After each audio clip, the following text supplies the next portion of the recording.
Et les amis, comment ça va? J'espère que vous allez tous très bien. Ça y est, on se retrouve pour un nouvel avant-match et pas n'importe lequel. Vous voyez, c'est lequel? C'est le classique. On l'appelle le classique, le classico pour certains, ou alors juste le Marseille-Paris ou le OM-PSG. Donc ça sera avec un invité spécial. Vous l'avez vu en miniature. Voilà, maintenant vous savez qui c'est. Et ben on va y aller tout de suite. Voilà, trêve de bavardage. Je vais arrêter de m'attarder ici. On y va tout de suite. Un gros match après l'autre gros match d'avant, le Real, qui a été très compliqué à vivre, surtout la fin de match avec ce penalty légèrement litigieux, on va dire. Et ben on y va tout de suite, on change d'écran, let's go cacao sur l'introduction.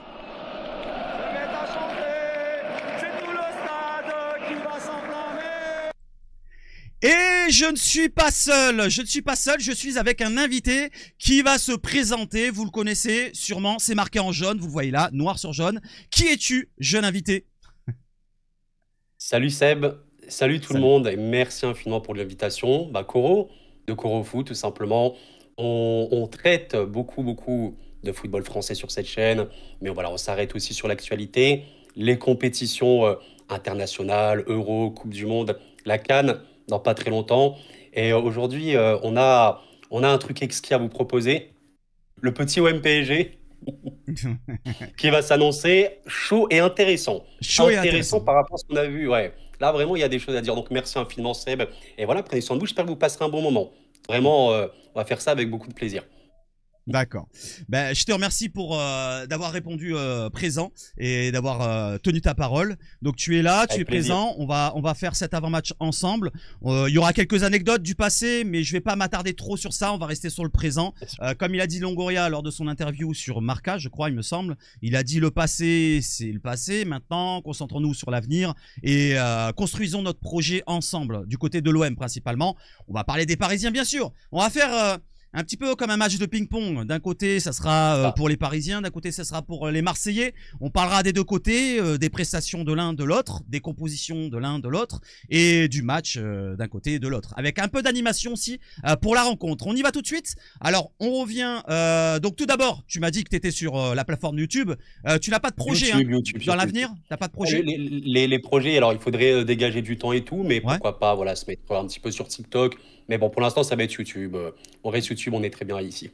Voilà, D'accord. voilà. D'accord, bah c'est déjà pas mal, ça prend du temps et je le sais. Oui, bien sûr, bien sûr, bien sûr. Voilà, donc la présentation est faite, on y va tout de suite sur le On match y contre va. le Real. Donc tu vas me donner ton avis, je vais énoncer un petit peu ce qu'il a dit de Zerbi après la rencontre. Il a dit qu'il est content de jouer Paris, donc dimanche, après-demain. C'est important de s'habituer à ce genre de match, jouer ce genre de match, c'est-à-dire les matchs à très haute intensité, très haut niveau, Ligue des Champions.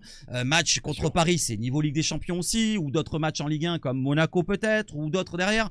Donc ça donne envie de jouer, de la personnalité pour De Zerbi. Je mets la suite et après tu répondras de ton côté. Nous avons fait un bon match, peut-être un peu trop timide, surtout au début. Dans la deuxième partie de la première période, on a un peu mieux joué. Ça m'a déplu parce qu'après le carton rouge, j'aurais voulu qu'on sorte plus, qu'on essaye toujours dans le respect de faire plus pour gagner le match. C'est une étape, nous sommes le 16. Maintenant, nous sommes le 18 ou le 19 à l'heure où je vous tourne la vidéo. C'est une équipe nouvelle avec beaucoup de joueurs qui sont arrivés à la fin du mercato. C'est important d'avoir fait un match comme ça, nous dit Roberto. Donc, dans l'ensemble, il regrette quelques périodes. Comme je l'ai dit, malheureusement, je n'ai pas pu faire le débrief le lendemain. J'avais plus de réseau.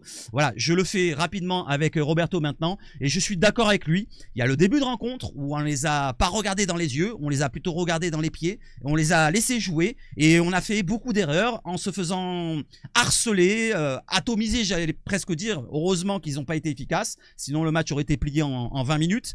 Donc le début de rencontre qui a été un petit peu en dedans et la fin de rencontre. Alors la fin de rencontre, on est à 11 contre 10 pendant plus d'un quart d'heure et il aurait aimé qu'on monte le bloc, qu'on prenne un petit peu plus le jeu de notre côté, voilà, qu'on soit plus protagoniste du jeu et qu'on n'attende pas l'adversaire, le Real, qui nous a mis une pression pendant 5 minutes. Ils obtiennent leur penalty, alors certes de façon litigieuse, mais ils ont fait ce qu'il fallait eux de leur côté. Nous, on a trop tardé. On s'est dit, c'est bon, on est à 11 contre 10. Bah, c'est bon, on a le match dans les mains. Et ben non, finalement, tu l'avais pas, puisque c'est le Real qui a gagné la rencontre 2 buts à 1. Ouais, il regrette ce côté-là. Le reste, dans l'ensemble, c'était une prestation honorable. Je le dis, moi aussi. Mais ça ne suffit pas. Si vraiment tu vas avoir un résultat en Ligue des Champions contre un Real qui est à 10 et nous à 11, il faut appuyer sur le champignon.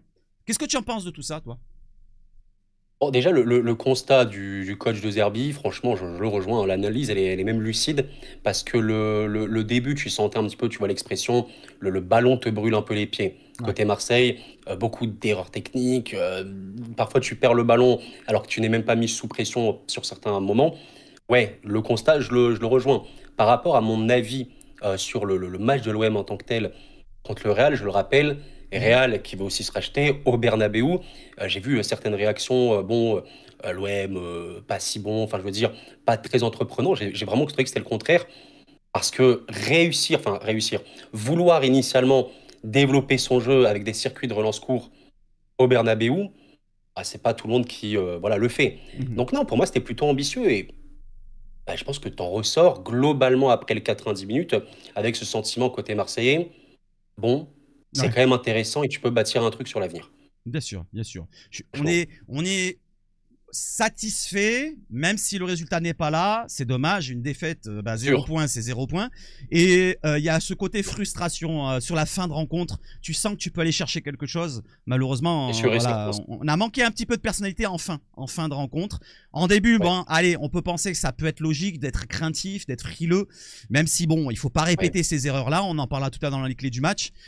Donc pour cette rencontre, oui, tu es d'accord avec ce que dit le coach de Zerbi. D'accord. Et plus ou moins, je le Même rejoins aussi, vis-à-vis de moi. la fin, je Ouais. suis d'accord sur la fin. Mm. Un peu un peu moins entreprenant sur la fin. Bien Fallait sûr. pousser, quoi. Ouais, Fallait fallait pousser. pousser. Ne serait-ce que sur la dernière occasion. Alors, dernière occasion, c'est même pas une occasion. Sur la dernière Ouais. séquence de jeu, t'as un coup franc, t'es au milieu de terrain, t'es à Ouais, 50-60 mètres. Et au lieu de ouais, je comprends. balancer dans la boîte, non, ils ont joué petit bras derrière, comme d'habitude. Ouais, Alors là, je regrette un petit peu de vouloir produire du jeu à la 96e minute plus 50 secondes. Non, il fallait envoyer dans la boîte, apporter ah, du ça, je danger. comprends. Franchement, je comprends. Peut-être que tu sais pas ce qui peut se passer, tu vois, un coup de pied, une faute Ah, dans la c'est sûr, surface, ou un ballon dévié, ou une frappe, ou je sais pas quoi, mais bien tu sûr. pouvais apporter du danger. Et même, je vais te dire, même en mettant le gardien Rouli dans la surface adverse et on prend le troisième, j'en aurais pas voulu. J'en Ah aurais pas oui, voulu non, aux joueurs. clairement, clairement. Voilà, donc c'est comme un petit peu le match contre Tottenham, voilà, où on a tout donné pour se qualifier, Ouais, pour être en huitième de finale à l'époque.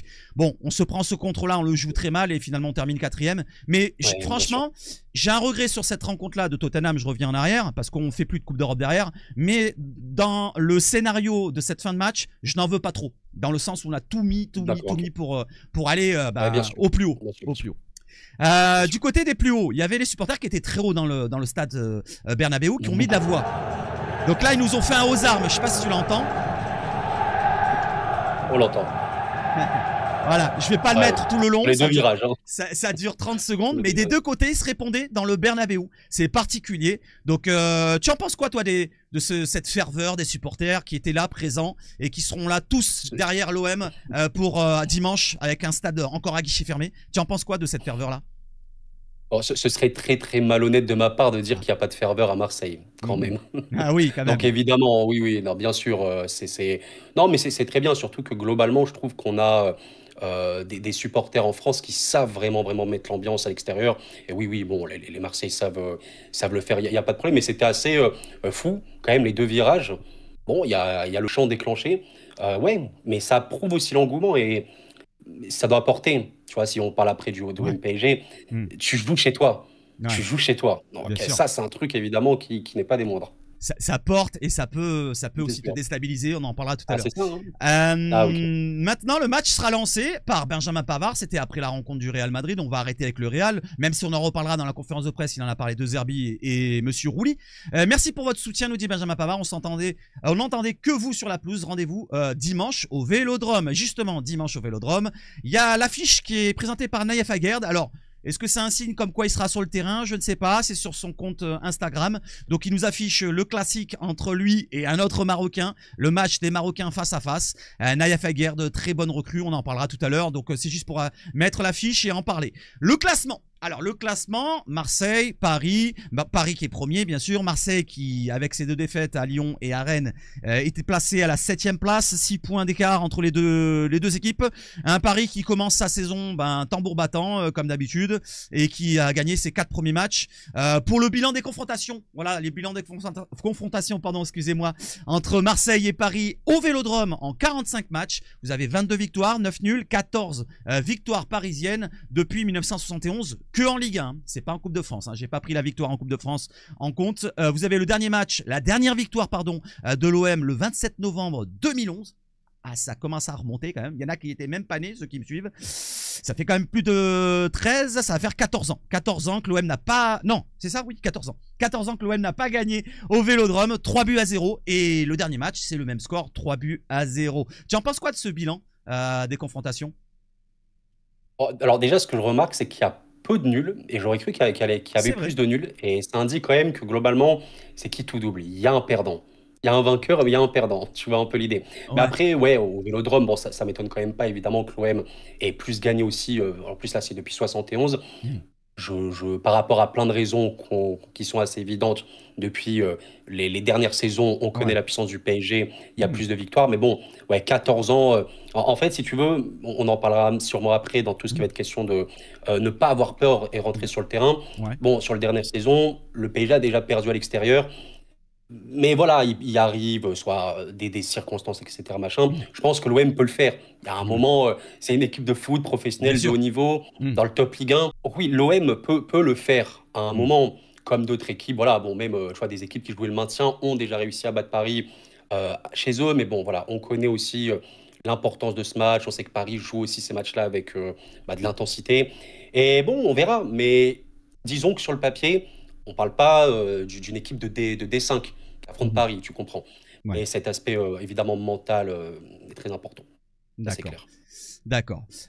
J'ai oublié de te demander, je vais te le demander maintenant, avant de partir sur Dis-moi. la question clivante. Qu'est-ce que tu en penses de cette OM, de cette saison? Est-ce que tu penses que elle peut gagner quelque chose ou alors elle fera comme l'année dernière, juste un bon second? Voilà. Alors, j'ai un peu un avis, j'essaie d'avoir aussi des avis tranchés quand je le pense, quoi, mais je pense qu'on est sur l'OM d'un point de vue effectif, qui Ouais. a le plus gros potentiel depuis un peu l'ère Drogba et tout. Tu vois, je pense réellement que le potentiel max, max, max de l'effectif peut aller loin. Il y a des Mhm. internationaux, il y a de la jeunesse, il y a un mélange de tout qui te dit l'effectif. Je suis pas en train de te dire, voilà, c'est top 1 Europe, Non. mais il est vraiment, vraiment capable de faire des choses importantes. Et D'accord. ça va se travailler, et ça doit se travailler forcément. Donc Ouais. l'avis sur ce début de saison, un peu tranché, parce que la défaite à Rennes, en fait, explose un petit peu une situation qu'on connaît Rabiot. Ouais, bien C'est quand sûr. même regrettable. Mhm. C'est dommage, parce que voilà, en soi, bon, tu perds à Rennes, il y a beaucoup d'équipes qui perdront à Rennes, je comprends l'idée. Ouais. Mais après, pour la suite, c'est un peu dommage, évidemment, le rouge que tu chopes contre Lyon, clairement.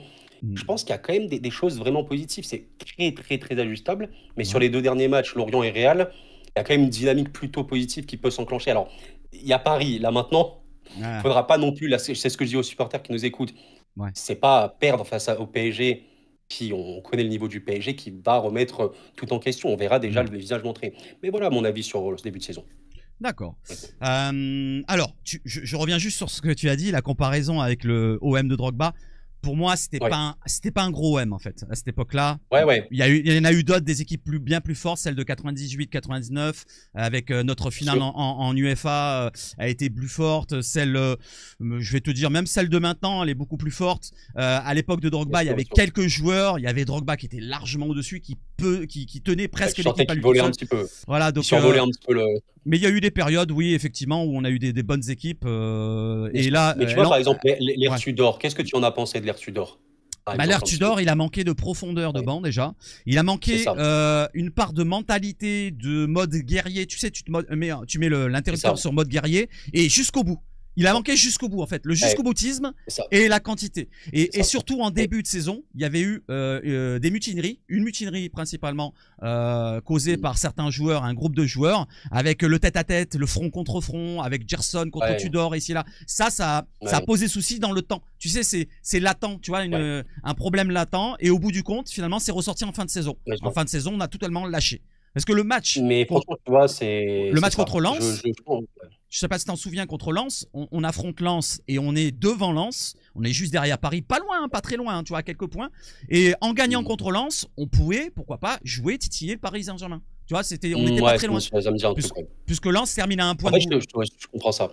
En fait, je te Ouais, dirais à minima, ouais, cet OM-là, je pense, d'un point de vue effectif ouais, potentiel, si on prend depuis QSI, voilà, ouais, depuis QSI est là au ouais, PSG, le potentiel effectif est vraiment, vraiment très élevé. Ouais, ouais. Encore une fois, c'est pas top 1 Europe, Hmm, mais si vous prenez les effectifs que vous avez eus depuis 10-15 ans, ouais, l'effectif est prêt à faire des choses. Maintenant, bien c'est sûr. le terrain qui parlera. Bien sûr, bien sûr. Voilà, donc on a de la quantité, déjà, c'est déjà bien. On a beaucoup de Mm. solutions, on a doublé nos postes. C'est ce qu'on attendait depuis des années, des années, des années. À chaque fois, on cherchait à avoir soit un grand attaquant, C'est sûr. soit un latéral gauche, ça nous a posé beaucoup de soucis depuis l'ère à ma vie. Oh là là. Donc là, maintenant, on est quand même assez complet. On a plusieurs solutions. On a même la possibilité de mettre des joueurs dans le loft, pour te dire. Donc on a des Garcia, on a des Lirola, on a Ouais, bien des sûr, bien Mopé, sûr, on a des Blanco bien sûr. Blanco. Voilà, donc pour l'effectif, pour le bilan des confrontations, maintenant il y a une question clivante, tu vas me répondre. Les gars dans les commentaires, n'hésitez pas à répondre, c'est une question importante. Je vous pose la question, le plus grand rival de l'OM reste-t-il le PSG malgré son budget démesuré? Est-ce que c'est désormais plus un rival sportif sur le terrain ou c'est toujours un rival sportif sur le terrain ou est-ce que c'est juste un rival comme je lui ai dit tout à l'heure à Coro en privé pour moi, c'est juste un rival maintenant de communauté. Communauté face à communauté dans les réseaux sociaux. On se tire la bourre. Ouais, c'est nous les meilleurs, c'est nous les meilleurs. Mais sur le terrain, on sait très bien que, comme il a dit Coro, depuis l'RQSI, c'est très très compliqué. J'ai envie de dire, c'est plus nos ennemis. Moi, je mettrais plus le mot ennemi Mm. que rivaux. Qu'est-ce que tu en penses, toi, de cette question-là? Bah, franchement, je rejoins parfaitement tes propos. Je dirais, en fait, il y a de l'antagonisme Voilà, entre les deux clubs. Alors, on le exactement. sait clairement. C'est vraiment ce truc-là. Je te dirais qu'aujourd'hui, si on parle de l'Olympique Lyonnais, qui est un rival, on Mhm. est à peu près d'accord pour l'OM, Ouais, il y a quand même cet aspect de se dire, les OM Lyon, ça peut vraiment partir dans tous les sens. Et il y a des probabilités de victoire relativement équivalentes chaque saison. Pour moi, vraiment, tu sens ça entre l'OM et Lyon. bien sûr. Bon, je ne vais pas forcément parler d'OM Nice, bon, sinon on s'écarte du sujet. Mais par rapport Ouais, au PSG, euh, à un moment, c'est aussi factuel. Et le PSG, bah aujourd'hui, on voit quelle est la dimension de ce club-là. Et c'est quoi aussi les rivaux européens, si tu veux, du PSG, Mhm. sur la saison dernière ou sur d'autres saisons. J'aime bien quand tu dis rivalité de communauté, parce que c'est vrai, hein, c'est vrai. Ouais, Alors, tout ce qui est chambrage ou quoi, moi, j'ai aucun problème avec ça, tant que voilà, on part pas sur des choses évidemment extrêmes. bien Mais sûr. oui, c'est, je pense, une rivalité de communauté, qu'on le veuille ou non, bah, ça fait vendre, c'est une vérité. Maintenant, oui, sur le terrain, bah, quand il y a une équipe qui gagne quasi systématiquement, tu sais que forcément, il y a un problème Bien sûr. dans la rivalité sportive. Donc non, franchement, je rejoins très très bien tes propos. On peut apprécier quand même ce côté vraiment antagoniste. Tu Ouais. sais que les clubs s'aiment pas. Et Mhm. parfois, c'est aussi ce qu'il faut dans le football. Voilà, c'est la vie. Voilà. C'est comme ça, quoi. Le football, c'est la vie, comme tu dis, et la vie, c'est le Mais ça football. nous empêche pas, regarde, Mm. ça nous empêche pas que toi, Marseille, moi, Parisien, on peut parler, échanger, Bien débat de sûr. foot, voilà, tranquillement, Bah, quoi. entre gens respectueux, voilà. Et j'ai Donc, envie de dire, voilà, tu as dit un truc. Le football, c'est la vie c'est le football. Je rejoins le truc. C'est-à-dire que la vie représente aussi tout ce qu'il y a dans le monde du football, tout ce qui se bien passe, sûr, le négatif, ça se retranscrit même dans le football. bien sûr, Voilà, donc c'est des problématiques qui arrivent, la violence, les ci et les là. Alors, bien il y a eu sûr. des problématiques, des anecdotes dans les anciens OM PSG. Est-ce que tu en as une, toi, de ton côté personnel, que tu as envie Alors, de nous faire découvrir? alors, j'ai pas une anecdote comme ça en particulier, si ce n'est que il y a pas très longtemps, on a voulu m'inviter au Ouais, Vélodrome d'accord. pour te dire. Mais ouais, non, voilà, c'est comme je fais mon contenu, Ouais, j'ai dit ok, on verra bien. Mais sinon, bon, une anecdote personnelle que j'ai pu vivre, c'était tu sais, le fameux premier classique, je pense, de Neymar, ouais. tu sais, au Vélodrome où il prend le Mhm. rouge là. Vous êtes pas loin de gagner, je pense. Vous êtes pas loin de gagner. Mhm. J'étais mal. Là, j'étais vraiment vraiment mal. On me chambrait un peu. Ouais, Mais ouais. Cavani. Mhm. Oui, oui, bon, Donc bref. voilà, c'est de Oui. l'émotion. Donc ça, c'est une anecdote. Bah, c'est mon anecdote personnelle. Je te l'ai raconté tout à l'heure. Ouais, Finalement, toi, tu as ouais. cette anecdote de ce match-là, et moi aussi. Alors, c'est récent. Ah! C'est celui de Ouais, c'est vrai, 2017. C'est la dernière. Non, c'est pas le 2017 celui-là. c'est ça. Non. Si, c'est 2017, C'est c'est ça. peut-être, Oui, oui, 2017, octobre 2017. 2017, je pense, Oui, c'est octobre-novembre ça. 2017, Oui, ça. oui, OK. c'est ça. C'est 2017 puisque c'est le dernier match où l'OM a marqué au Vélodrome face à Paris. En championnat, je parle, hein, pas en Coupe de France. En championnat, en C'est Ligue fou 1, ça quand même, hein. l'OM a marqué C'est depuis 2017 aucun but. Et ce match-là, on fait mais deux partout. On waouh! mène 2-1. Mais On mène 2-1. tu es sûr de ça? C'est Ouais. incroyable. But de Dernier but de Gustavo. Marseille au Vélodrome en Ligue 1. Ouais, but de OK. Gustavo au premier mi-temps, la frappe à 20-25 mètres, et but de Thauvin en deuxième mi-temps, on mène 2-1, Ouais. et il y a la fameuse clim, comme tu le dis, de Cavani. C'est mon dernier match que j'ai vu avec mon frère. Alors l'anecdote, c'est que mon frère est pour PSG. Voilà, pour vous le dire, je vous l'ai déjà dit plusieurs fois sur la chaîne. Donc voilà, donc depuis ce temps-là, sans le faire exprès, je n'ai plus revu un seul match avec mon frère. Donc pour vous dire, c'est comme ça. Incroyable. Voilà, espèce d'enfoiré. Je parle à mon frère. Voilà, donc l'anecdote, il y en a plein à raconter. Il y a les histoires du match, le fameux match des bouchers. Est-ce que tu connais l'histoire plus ou moins? Comme quoi Arthur Georges avait dit il faut leur marcher dessus, et Tapi avait mis la fichette dans les vestiaires pour un petit peu monter un peu la pression. Il y avait eu 55 de mémoire, 55 fautes dans la rencontre et 33 cartons. 33 cartons. Ça me dit un truc, ça. C'était un match. Tu penses qu'on aura une belle anecdote après ce match ou pas, là? Après le match qu'on aura là? Je l'espère. Et en parlant de belle, il y a une autre anecdote. Je sais pas si tu la connais, celle-là. Je pense que oui. Celle avec Clara Morgan. Tu connais Clara Morgan? Ça te parle? Oui. C'est une belle demoiselle. Alors, elle a à peu près mon âge. Je crois qu'elle est de 81 comme moi.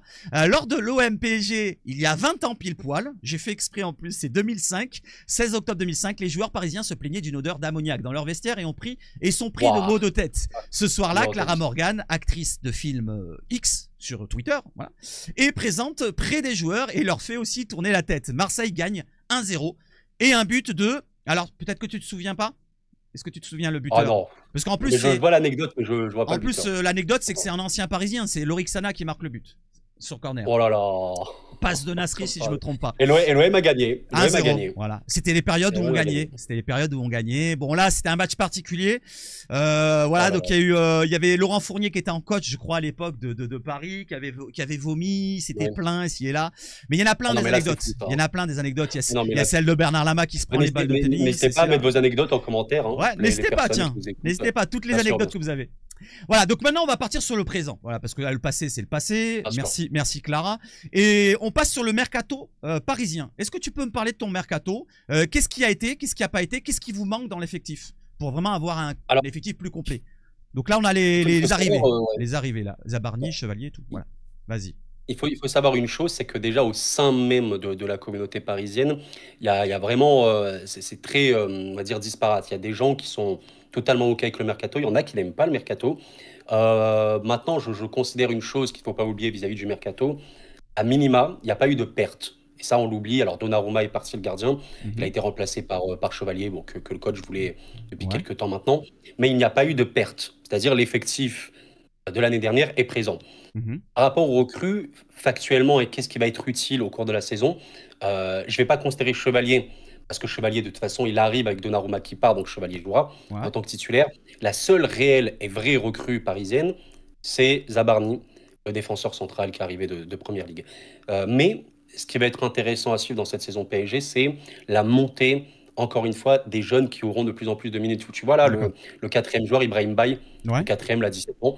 Bah, ce mec-là, il a joué très peu de minutes l'année dernière, logique, mais un petit peu dans le groupe et tout. Bah, depuis ce début de saison, il a quand même joué sur quasi tous les matchs, un petit peu. Il a même été titulaire 2 ou 3 fois. C'est la volonté. Pareil, Noam Camara, jeune défenseur central, il a joué, même pas un match. Je pense qu'il a même pas joué 90 minutes l'année dernière. Je pense qu'il aura plus de minutes. Donc, il y a cette volonté pour Luis Enrique de garder sa base, sa structure. Pas recruter et entasser des contrats, machin ou quoi, parce qu'il est content de ce qu'il a. Il a quasiment tous les postes doublés. Et fait rentrer beaucoup de jeunes dans la rotation. D'ailleurs, après, on parlera d'un jeune qui aura marqué notamment face à l'Inter la saison dernière. On en parlera un peu après. D'accord.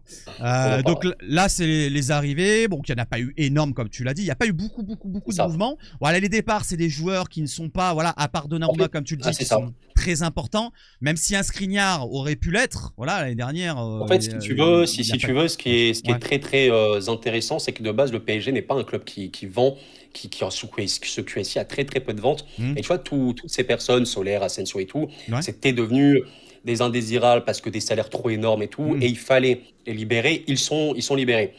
Donc, c'est un truc qui s'est très peu vu sur QSI. Le PSG a l'effectif avec le moins de joueurs sous contrat, je crois, depuis le début que le Qatar est là. D'accord. Et donc, ta masse salariale, elle est vraiment drastiquement diminuée. Et voilà, et si jamais tu as vraiment des besoins importants, mercato hivernal ou mercato estival prochain, bon, le PSG peut faire, par exemple, tu vois, une Liverpool sur ce dernier mercato. Mais voilà, clairement, c'est ça. Vous avez restreint votre quantité, gardé une qualité quand même très élevée, et de fait d'avoir moins de joueurs, forcément la masse salariale baisse. Même C'est ça. si vous avez quand même une grosse masse salariale, hein, on va pas se le cacher. Bien sûr, bien sûr. Je pense Bien qu'un sûr, bien sûr. Dembélé, il doit toucher, je ne sais pas combien, 1 ou 2 millions par Bah, mois. Dembélé, je crois que c'est le premier salaire du club, je pense, Dembélé, ou Ouais, deuxième, un truc comme ça, hein. ouais. Bien sûr, bien sûr. Donc voilà. Donc pour les manques dans l'effectif, est-ce qu'il y a un point précis qui vous manque ou ça va, vous êtes complet? En fait, c'est là où les gens, comme je t'ai dit, il y a des gens qui n'aiment pas trop ce mercato. Bon, D'accord, sache que ce qu'on comprend au sein du club, c'est que le trio, notamment le duo Luis Campos, Luis Enrique, ils sont contents, hein, du d'accord, mercato, de l'effectif, ils sont très contents. d'accord. Les manques qu'on a, c'est qu'il y a, comme tu l'as dit, il y a la qualité, elle est là. C'est pas Hmm, un débat, tu vois bien la qualité des joueurs. hmm, La quantité, sur certains endroits, disons qu'il n'y a pas réellement de backup à Hakimi. Il n'y a pas hmm, de remplaçant réel à Vitinha. hmm. Alors, Luis Enrique a déjà trouvé des solutions pour des matchs de Ligue 1 ou machin ou quoi, et ça peut suffire sur une saison. Mais dans les faits, oui, peut-être qu'il manque deux, trois. Tu vois, tu parlais de doubler chaque poste. Ouais, Peut-être qu'il en manque un peu, mais par rapport aux jeunes, comme je t'ai dit, et par rapport à toute la polyvalence, à la versatilité de ces joueurs-là, ouais. c'est pas gênant pour Luis Enrique. Dans sa tête, c'est pas gênant. D'accord, d'accord. Ok, donc lancer les jeunes, ça sera peut-être un objectif de cette saison. Ah, il Euh, fait jouer les au, jeunes, hein. Il les au fait compte, énormément jouer. au compte-gouttes, ouais.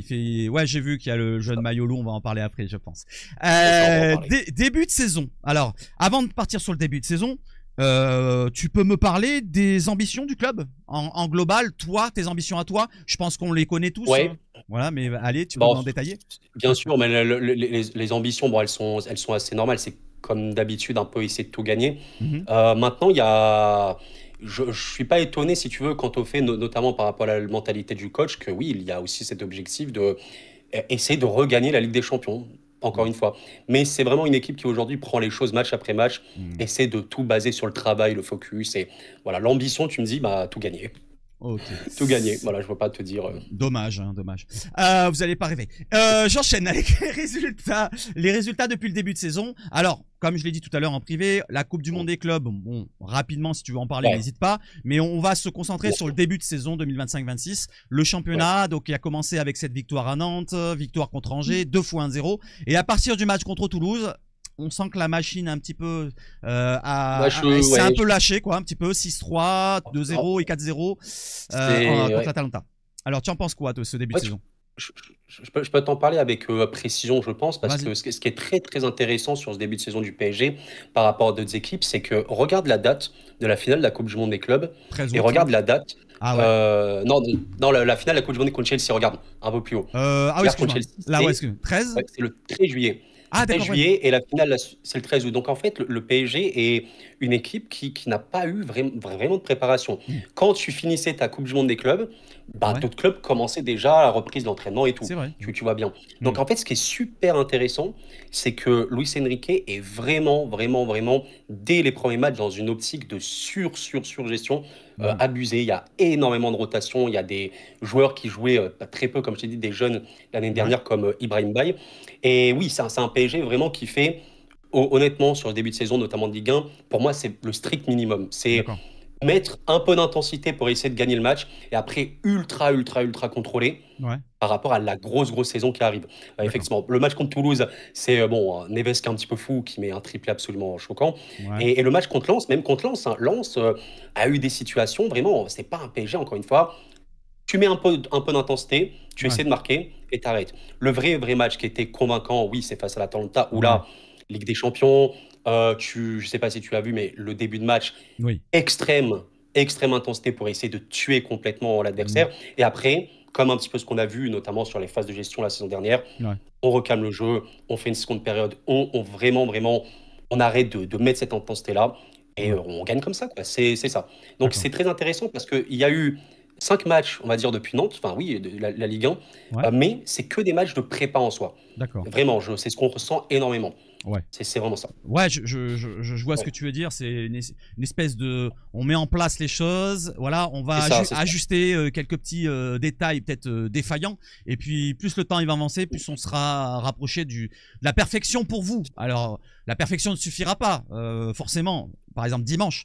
C'est mieux de ne pas jouer avec le feu, nous dit la décla de notre cher Luis Enrique, de ton cher Luis Enrique. Je serai en bas avec mes joueurs pour sentir la chaleur. C'est un classique du football français. Un match que tout le monde veut jouer et entraîner dans une ambiance intense. C'est mieux de ne pas jouer avec le feu, de ne pas rester dans les tribunes. Voilà, il va aller sur le terrain, au bord du terrain. Donc Luis Enrique, tu peux m'en dire un mot ou deux, voilà, depuis qu'il est là chez vous. Qu'est-ce que tu en penses de ce qu'il vient de dire Déjà, j'ai une interrogation déjà. Je me demande si vous, les Marseillais, vous l'appréciez ou pas. Parce que c'est quand même le coach du PSG. Donc, tu vois, je me pose un peu la question. C'est-à-dire que tous les Parisiens, on les aime pas. Mais je vais te dire, par rapport à sa vie personnelle, ce qu'il a vécu, j'ai une petite, une petite retenue. Je vais pas tomber dessus gratuitement, même si bon, voilà, c'est un Parisien. Enfin, il est coach de Paris, donc on va pas non plus l'encenser. Voilà. Donc pour Luis Enrique, mais sinon, si tu me demandes, mon avis sur lui globalement, c'est que tous les Parisiens te diront à peu près ça. C'est un peu le coach de notre vie. Très honnêtement, c'est quelqu'un en plus de ce qui ressort un petit peu des discours en interne, de très humain et qui est aussi très cash, qui vraiment dit les choses, qu'importe ton statut, qu'importe, et toujours faire partager aux joueurs que vous n'êtes pas spéciaux, vous êtes des joueurs de foot, vous faites ça au quotidien, c'est votre travail, c'est beau, vous donnez du bonheur aux gens et essayez de tout donner pour le collectif, personne essaie de se mettre au-dessus. Et je pense que, bon, évidemment, on sait que, tu vois, les gros clubs, plus t'es populaire, plus il y a aussi de la haine qui est générée. Je sais que le PSG, tu vois, c'est un club, oui, qui est aimé, mais qui est aussi pas aimé. Mais si je te parle de l'équipe de Luis Enrique, franchement, elle a dégagé une aura plus sympathique que d'autres PSG qui, je pense, de loin, étaient vraiment très bling-bling, machin, un truc, un peu... on s'en fout, c'est chacun pour nous. T'as compris l'idée, quoi. Bien sûr, et ça rejoint un petit peu ce que je pense dans ma tête quand tu me parles, là. Pour Luis Enrique, peut-être le coach de votre vie. Il y a eu un coach qui, pour moi, aurait dû avoir pas les pleins pouvoirs, mais au moins plus de liberté. C'était Ancelotti quand il est arrivé. Voilà, donc on a voulu construire avec à base de pognon et vouloir mettre des stars. Lui, il a pas eu vraiment les coups des franches là-dessus, c'est-à-dire sur ce qu'il voulait mettre en place. Et quand on voit les résultats qu'il a eu avec le Real, bon, c'est un club qui est habitué à gagner la Champions League. Mais je pense que plusieurs années d'un Ancelotti, ça aurait pu être aussi abouti à quelque chose. Je te rejoins. Voilà. Je te rejoins totalement. Voilà. Donc Ancelotti ou d'autres derrière, parce que franchement, ils ont eu des grands coachs. C'est pas parce que c'est les Parisiens que je vais critiquer les personnes qui sont passées là-bas. C'est quand même du très haut niveau. Mais je rejoins totalement tes propos. Franchement, je te rejoins. Donc maintenant, il n'y a plus de stars. Enfin, plus de stars, je m'entends, parce que Dembélé, c'est quand même une star. Il va peut-être, voilà, à moins que ça soit Hakimi, parce que Hakimi peut-être aussi le mériterait, gagner le truc là en or là, je sais pas quoi.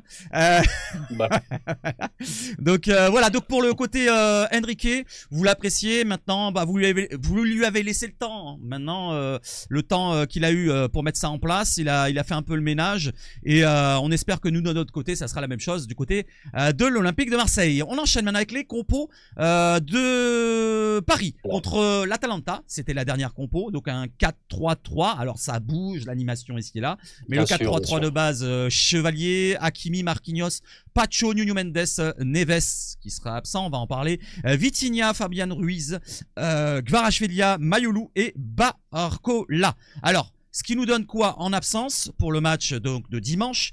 Du côté marseillais, on va en parler tout à l'heure, mais du côté parisien avant, c'est João Neves, Beraldo, Doué et Dembélé. Voilà, maintenant on va parler de tes compos et tu vas me parler un petit peu de cette animation. Alors je te mets la compo de base que tu m'as envoyée. Tu imagines cette compo là, c'est ça? Alors, effectivement, j'imagine cette compo-là contre l'OM, même si on sait, comme je te l'ai dit tout à l'heure, il fait de la rotation, Luis Enrique, en Ligue 1.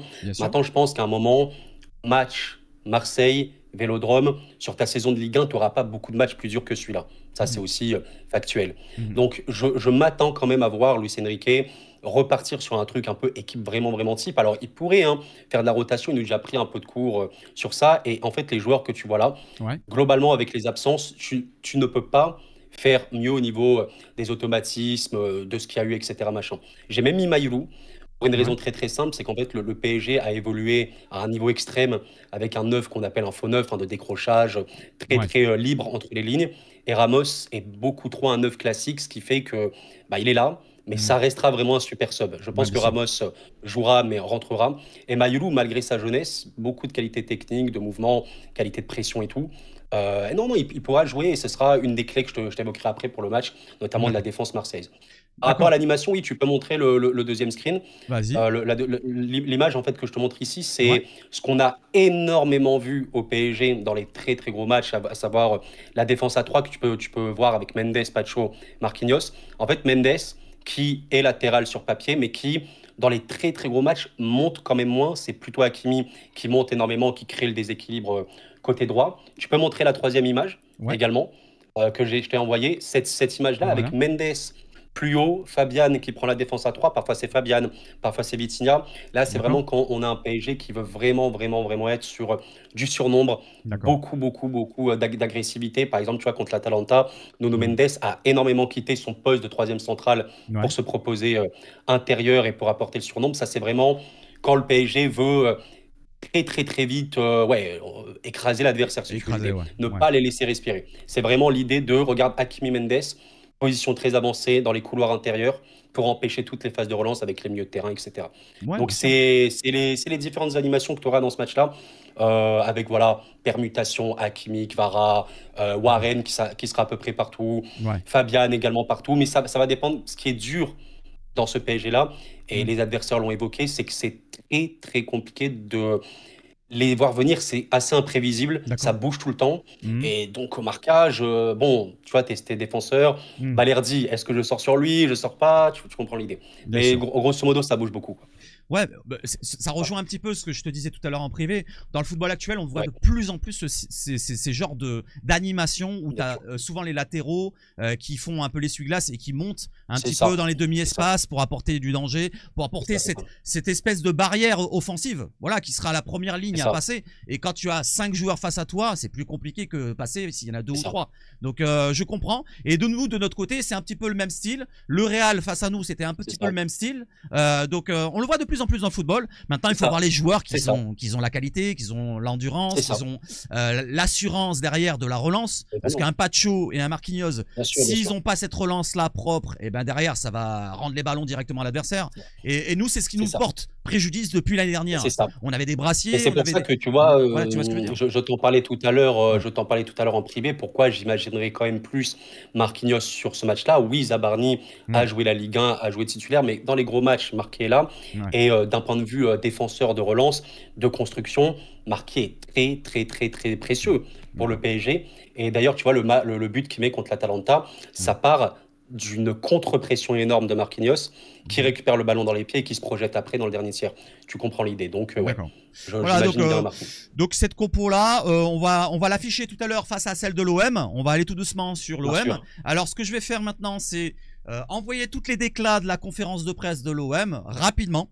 Comme ça va être très rapide. Et on va donner un petit mot là-dessus, chacun de notre côté, sur la conférence de presse de l'Olympique de Marseille. Il n'y a pas eu celle des Parisiens, donc on n'en parlera pas beaucoup. Il y a eu juste la déclat tout à l'heure d'Enrique qui a lancé un peu les hostilités, même si c'est pas méchant. Voilà, c'est pas super pertinent et méchant, on va dire. Nous, de notre côté, est-ce qu'on a été méchant dans nos paroles? Je ne pense pas, puisque Rouli nous dit que, bien sûr, c'est différent de l'année dernière. Et ouais, l'année dernière, on a été vraiment à vous regarder dans les pieds. Ce n'est pas mon premier classique, on le prépare avec de l'enthousiasme. Donc on l'a préparé toute la semaine, on espère que ça se passera bien. Et on enchaîne derrière Rouli qui nous dit: je pense qu'on a le meilleur PSG de l'histoire devant nous. On aspire à les battre et à atteindre ce niveau. Le niveau, pourquoi pas, de Paris, hein, de l'année dernière déjà, et après cette année, on verra l'année prochaine. Notre objectif reste le même, de progresser, de progresser. Et pourquoi pas, on veut lutter sur tous les plans et jouer le titre, nous dire Rouli. Donc lui, il veut jouer le titre. Alors, est-ce que c'est la Ligue 1, est-ce que c'est la Coupe de France? Un titre. Déjà, cette saison, moi, j'aimerais bien en prendre un.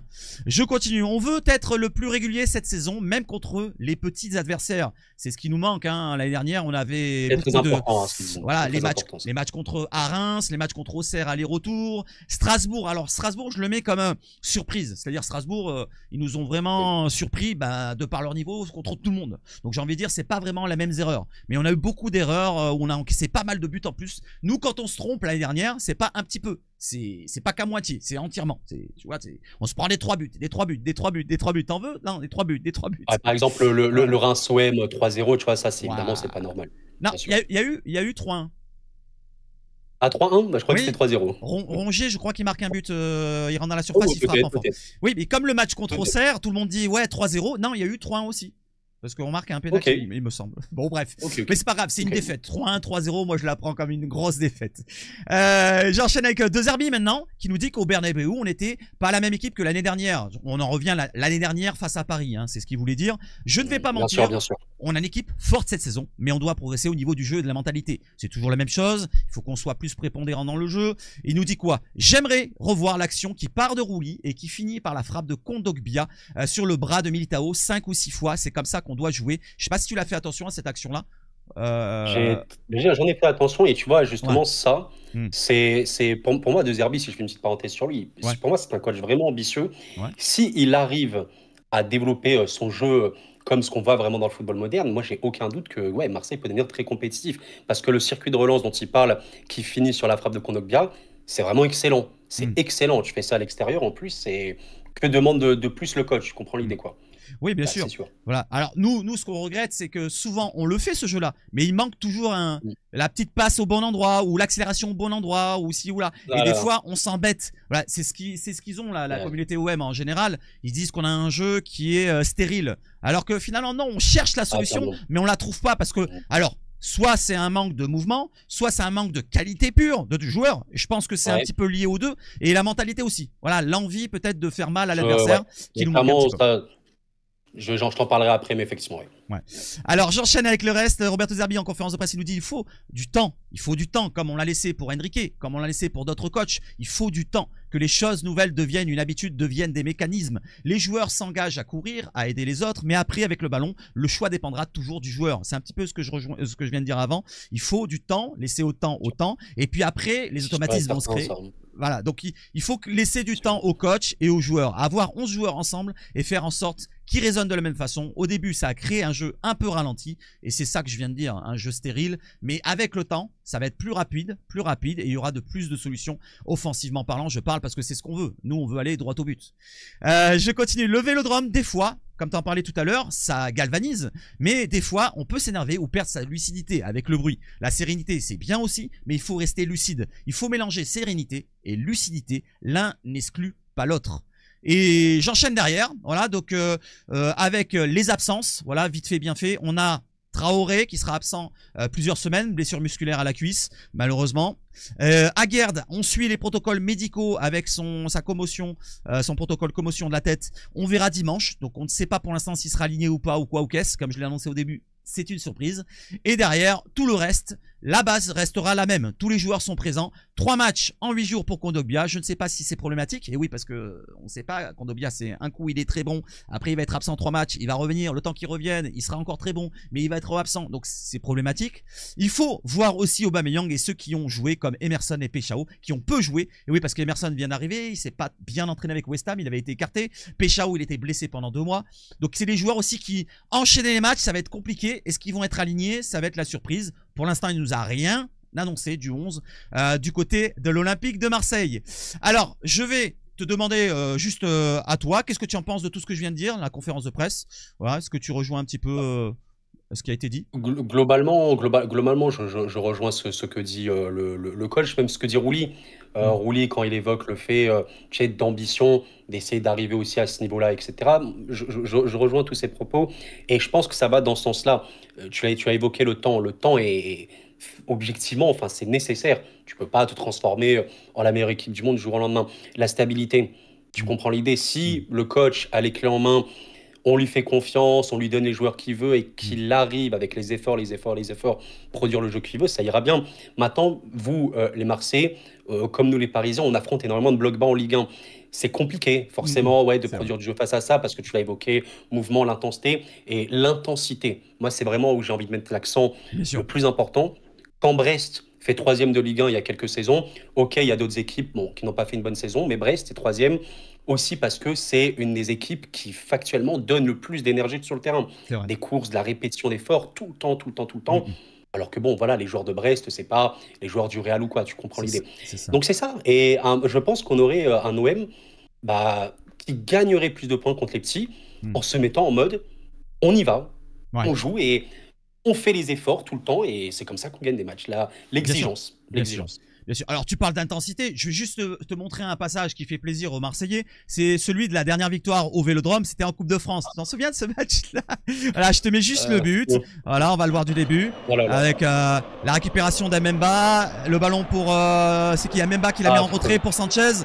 La frappe qui va être contrée, ça va revenir sur Malinowski. Bam! Ah, ça fait mal. Le but est beau. Hein. Et en plus, t'as Galtier qui est content, t'as vu? Il lève le bras, ouais! Ouais, donc ce match-là, eh ben c'est ça qu'il nous faut. Là, je suis d'accord avec toi, l'intensité est très importante. Tu vois que le but, il arrive après une récupération haute. Ah ouais, on était allé à vous manger dessus. Enfin, on essayait de vous manger tout le long de la rencontre. Tu vois. Alors, on gagne que 2-1 parce que vous avez des joueurs d'une autre galaxie sur le terrain. Vous avez Neymar, vous avez Messi à l'époque. Il y avait du gros joueur sur le terrain. Mais quand même, par cette intensité, voilà, tu peux gagner les rencontres et c'est ça qu'il faudra voir ce dimanche en plus de la qualité. Donc voilà, tu as bien résumé la chose. Maintenant, on va voir les compositions d'équipe de l'OM lors du dernier match contre le Real avec ce 4-2-3-1, alors qui s'est chamboulé un petit peu en 3 défenseurs ici et là quand on avait le ballon ici et là. On sait très bien l'animation, on va la voir tout à l'heure, avec un Pavard qui était sur le côté droit. Alors Pavard, on va en parler, pour moi il n'a pas été exceptionnel sur le côté droit lors du match contre le Real, beaucoup l'encens, mais peut-être que c'est juste parce que c'est une nouvelle recrue, je sais pas, des fois on est dans ce côté-là. On va parler de tous les autres joueurs, donc un Matt O'Reilly un peu fantomatique, Aubameyang qui a eu du mal, Mouya qui a fait un très bon match, Emerson qui a été très très bon dans les duels, il a gagné pratiquement tous ses duels, 100% de duels. Le reste, le milieu de terrain, alors certes, Kondogbia est impressionnant dans ses gestes, voilà, il ressemble à une pieuvre de loin sur le terrain, il met beaucoup d'impact, mais le reste, la première mi-temps, c'est quand même assez... Voilà, limite en termes de relance, en termes de précision, et si là, il est monté en puissance. Je parle de Kondogbia, voilà. Je vais pas dire que c'était le plus mauvais sur le terrain, mais pour ma part, ça me suffit pas. Beaucoup l'encens à Kondogbia, mais moi je vais à contresens de toute la team OM. Kondogbia, pour moi, je veux pas le voir dans notre équipe en titulaire. Je veux voir autre chose. Je veux voir plus d'intensité, plus de rapidité. Voilà, les décisions doivent être prises directement. Et Kondogbia manque de vitesse dans sa prise de décision, dans ses prises de balles, dans ses conduites de balles, dans tout ce qu'il fait. Kondogbia, c'est trop lent. C'est trop lent, c'est trop lent. Même si dans l'impact, ça peut apporter quelque chose, mais l'impact ne suffit pas. Il faut aussi avoir un peu de fluidité et de rapidité. Le reste, on va en parler quand je vous montrerai la composition qui est ici. Voilà, là on a les deux compos face à face. Et je vais te demander de ton côté, celle de Paris, est-ce que tu veux faire un ou deux changements? Bah, tu peux mettre Marquinhos si Ok, j'enlève Zabardi alors. Ouais, tu le mets sur le banc, je pense que ça peut vraiment être là. Okay. Grosso modo, si tu me parles simplement du 11 titulaire, ouais. On aura quelque chose comme ça. Je tiens quand même à préciser une chose qui me paraît extrêmement importante, c'est que Neves est un monstre sur le terrain. Ouais. L'absence de Neves, qu'on le veuille ou non, même si Warren Zaïre-Emery est très fort, il a du potentiel, il fait un bon début de saison, Warren n'est pas Neves. Neves permet, voilà, je veux dire, au PSG de contrôler, de récupérer, d'attaquer, il fait tout. Donc voilà, c'est l'absence la plus importante, plus que Désiré Doué, plus que Dembélé, parce qu'offensivement parlant, le PSG gênera des occasions même sans eux.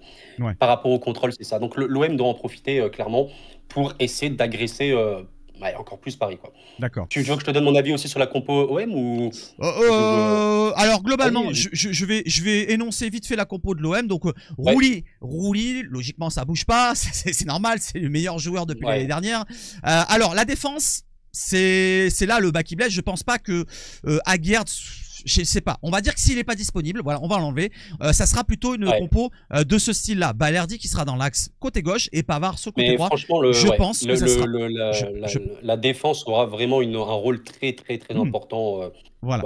Donc je pense qu'on partira plutôt sur ça. Alors Emerson ou Medina, vu la rencontre d'Emerson, franchement, ça serait une récompense de l'anier titulaire. Alors certes, il a peut-être pas 90 minutes dans les jambes, mais au moins commencer la rencontre en titulaire et jouer 60 minutes.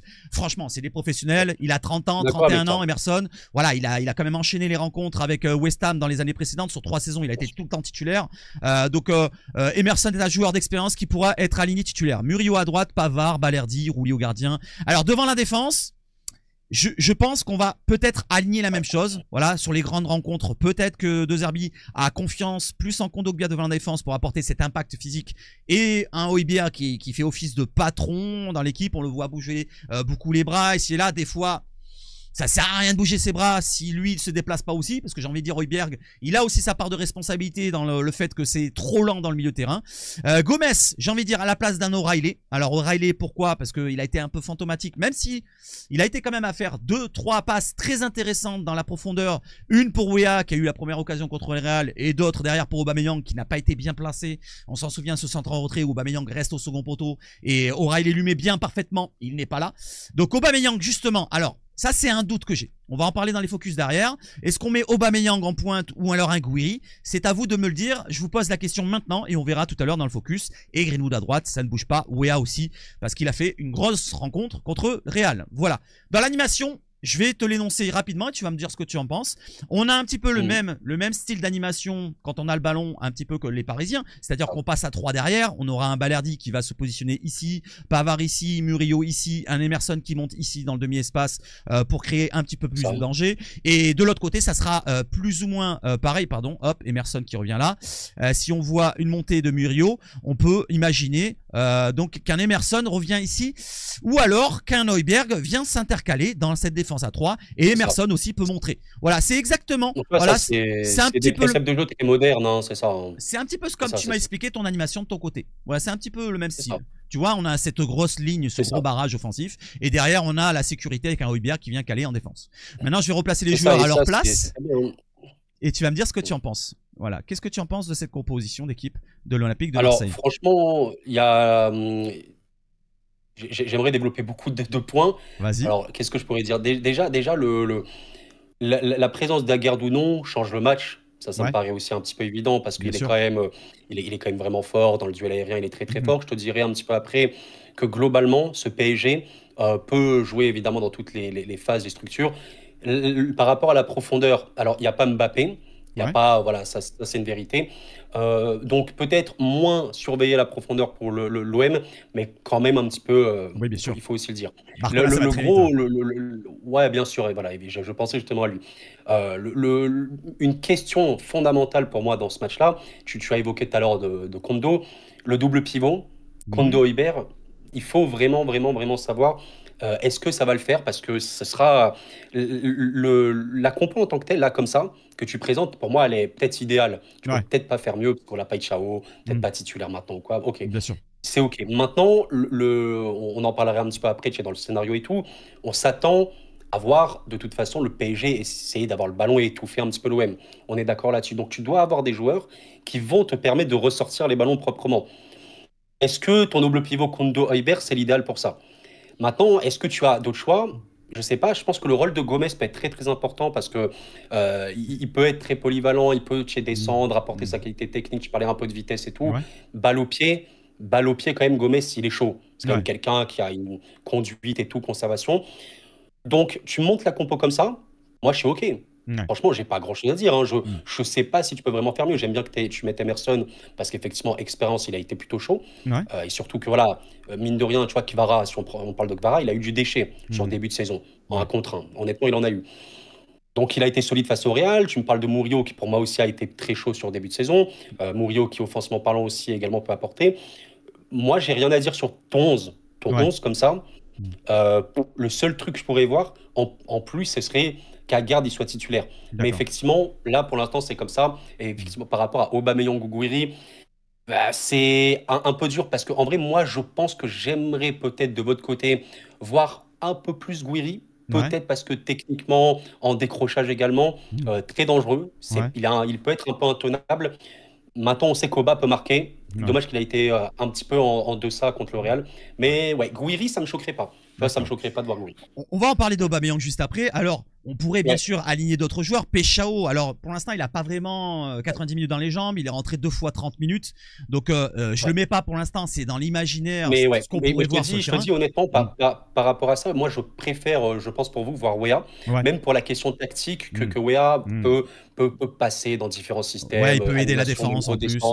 Voilà, ligne de 5, je sais pas. Ou Paixão est vraiment un joueur offensif globalement et en plus un peu en forme. Quand même, Weah, il a été en forme sur le dernier match. Il y a autre chose. Tu me parlais du tandem devant la défense, on peut, pourquoi pas, voir un Kondo souffler, comme il a dit De Zerbi, est-ce qu'il va enchaîner encore une fois, et voir un O'Reilly devant la défense. Parce que O'Reilly, il a déjà joué au Celtic, il a déjà joué plusieurs fois avec le Danemark, devant la défense, en paire avec Højbjerg, en plus ça fait 2 Danois.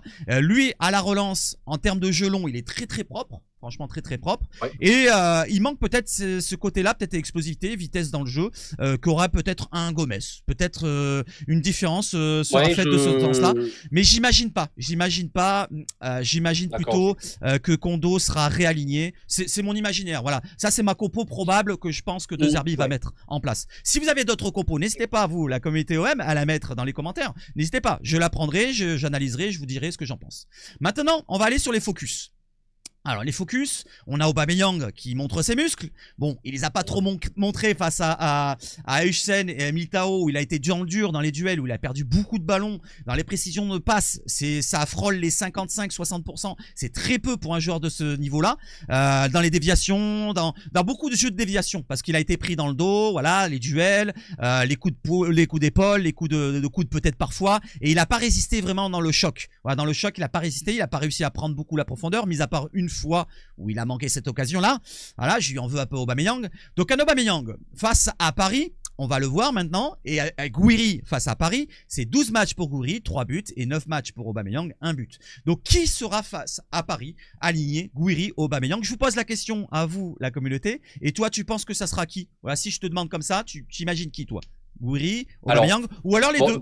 Ou alors les deux, peut-être. Alors, bon, les deux, bon, déjà à noter que Gouiri a marqué contre le PSG la saison dernière, non? Avec... au Parc des Princes. Oui, non, il a marqué. Oui, c'est lui qui a marqué. Donc, alors moi, si tu me dis mon appréciation personnelle, je partirais plus sur Gouiri, juste parce que pour affronter Paris, dans l'optique marseillaise de relance et tout, il te faut vraiment de la qualité technique. Il faut des joueurs qui savent décrocher, qui savent bouger, qui savent vraiment combiner et aller vite, essayer de ressortir très rapidement les ballons, comme vous avez réussi à le faire de temps en temps face au Real. Au bas, il a quand même des arguments, parce que je pense qu'au duel aérien, il est peut-être meilleur que Gouiri, je t'avoue, je ne sais pas trop.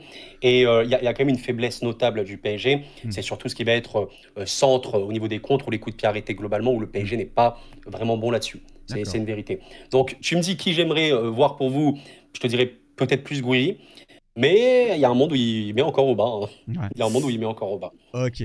Je reviens sur la compo. Donc, comme je l'ai dit, Gouiri peut être aussi aligné à la place d'un Gomez. On peut l'imaginer. On l'a déjà vu cette saison. Ouais, bien sûr. Et aussi, on peut imaginer même le jeune Nadir. Je l'oublie pas. C'est pas parce que j'en parle pas que je l'oublie. Vermeuren peut aussi aligner, mais c'est encore tendre. Bacola aussi, c'est un peu tendre pour un match comme ça. Medina à gauche. Il y a beaucoup de solutions. Et c'est ce qui permet de revenir sur la quantité de l'effectif de l'OM, qui est quand même assez complet. Pour moi, pour moi, Medina, ça peut être, par rapport à Medina, je fais un petit mot sur lui. Pour moi, je sais que certains l'imagineraient titulaire. Ça pourrait être le cas. N'oubliez pas quand même, les gars, que Medina peut faire des fautes et c'est pas l'objectif, évidemment, de l'OM. S'il y a une accélération, Medina retient, bon, il y a un rouge, tu vois, le match est évidemment tué directement. Donc, c'est vraiment pas la peine. Et Emerson a quand même été bon. Et je pense qu'il peut le récompenser. Il a vraiment été bon pour le coup contre le Real.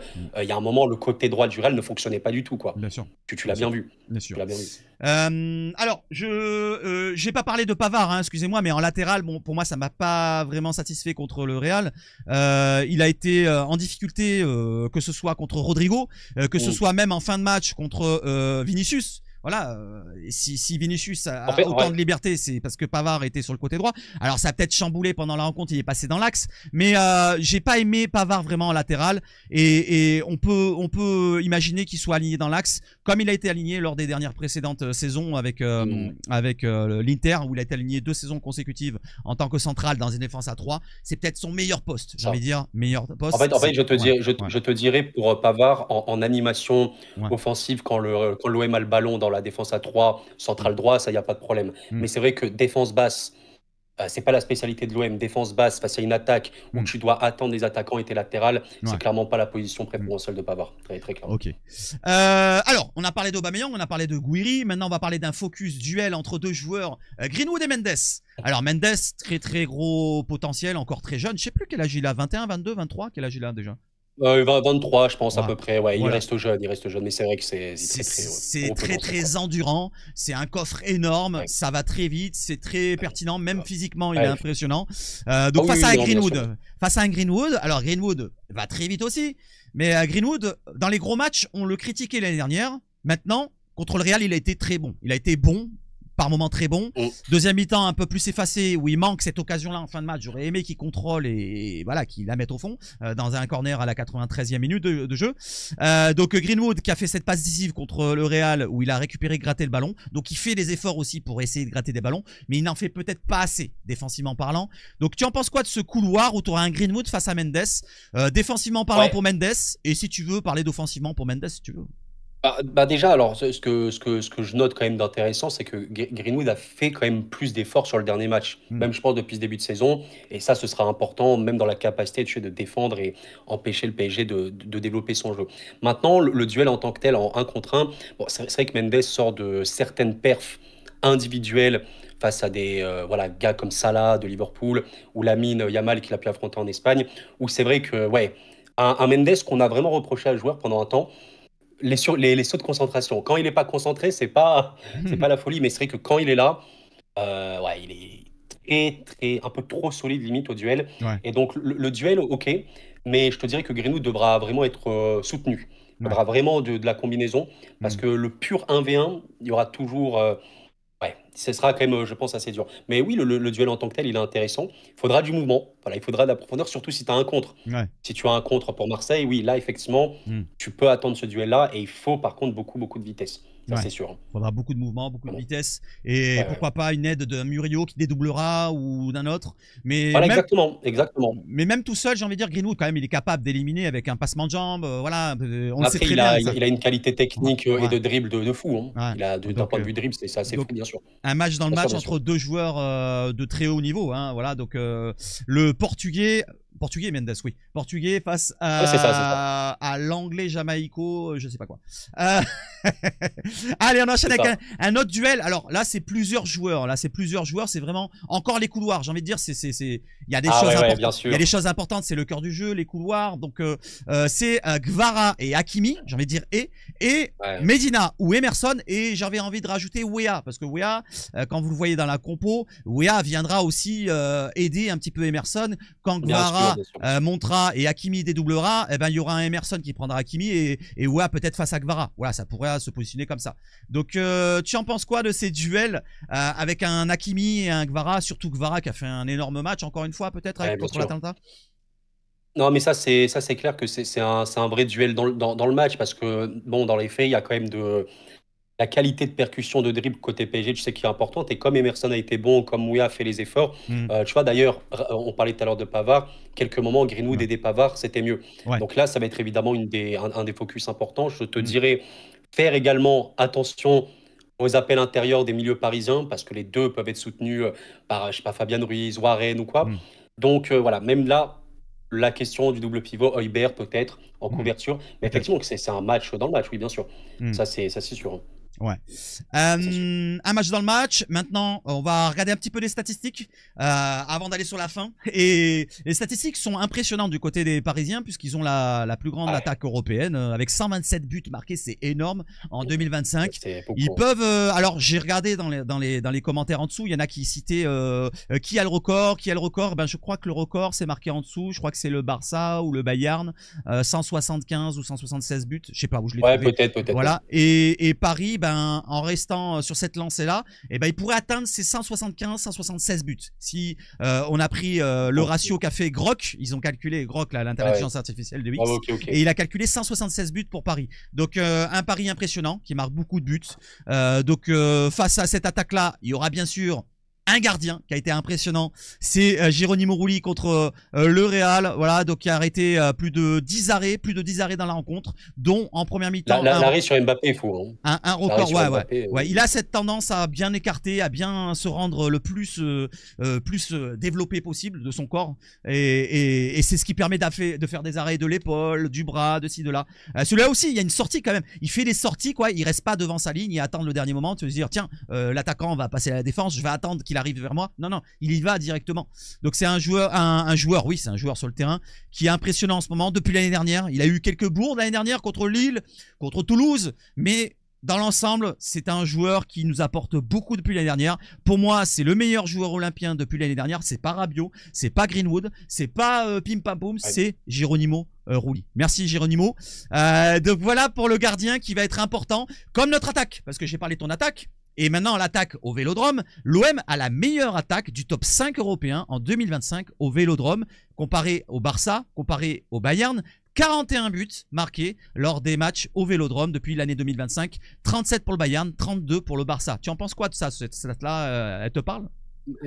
Mais franchement, cette stat, pour moi, elle indique quand même quelque chose parce que voilà, tu vois, le Bayern, le Barça, quand même deux équipes évidemment que je suis beaucoup, notamment le Barça, c'est des équipes qui à la maison généralement roulent vraiment sur leur adversaire. Ouais. Ça indique quand même un truc de mettre autant de buts. Et ça, je pense que c'est aller plus ou moins lié au fait que, je vais pas dire ça joue décomplexé, je pense que c'est pas forcément ça, mais montrer que le potentiel offensif, il est quand même, il est là, il est vraiment violent. Et en Ligue 1, bon, quand tu mets des 4-0, des 5-0 de manière répétée, ça indique quelque chose. Plus également, un moment de la qualité individuelle qu'on peut pas nier, des frappes extérieures surface, on en a vu à Marseille, tu vois, des frappes 20, 25 mètres, même 30 mètres parfois, pleine lucarne et tout, il y en a eu. Donc il y a une forme entre, c'est offensivement parlant fort, qualité individuelle qui permet de marquer de loin, et peut-être un peu plus relâché, ça tente plus, ça joue un peu plus débridé et tu y vas quoi. Donc ouais, ça indique quand même 41, c'est beaucoup, vraiment beaucoup, pour le coup. Alors, je continue avec les stats très rapidement. Voilà, donc des stats comme celle-ci, celle que nous souhaite l'OM. 110, l'OM et le PSG vont s'affronter pour la 110e fois, toute compétition confondue, pour un bilan de 34 succès de l'OM, 23 nuls et 52 défaites. C'est dans l'ensemble, hein, à Paris et à Marseille. Bien sûr. L'OM a gagné ses 6 derniers matchs à domicile. Donc c'est une belle stat. À domicile, on voit qu'on gagne les matchs et en marquant beaucoup de buts. L'OM n'a gagné aucune de ses 12 dernières réceptions du PSG en Ligue 1. Le dernier succès remonte, on en a parlé tout à l'heure, à 2011, voilà, 3-0, hein, et le dernier match c'était 3-0 au Vélodrome aussi. L'OM et le PSG sont deux des 4 équipes ayant inscrit le plus de buts depuis l'extérieur de la surface dans le top 5 européen cette saison. 3 pour l'OM, 4 pour le PSG, dont 2 chacun lors de la dernière journée aux côtés de Barcelone, 4 et Séville, 3. Donc tu viens d'en parler, les frappes de loin.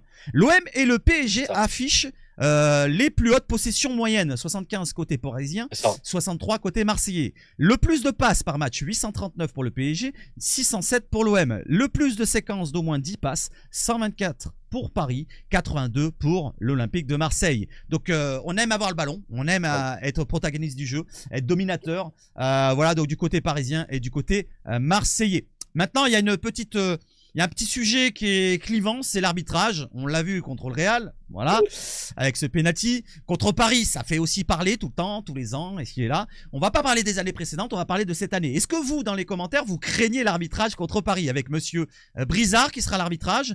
Et monsieur Brizard, il a arbitré le dernier succès de l'OM à Paris. Le PSG OM de 2020, quand Thauvin marque son but, avec le fameux match où il y a eu 3 cartons rouges, 2 cartons rouges pour l'OM et 3 pour Paris, 5 cartons jaunes pour l'OM et pour Paris pardon et 7 pour l'OM. C'était un match très tendu, très haché, c'était pendant la Covid.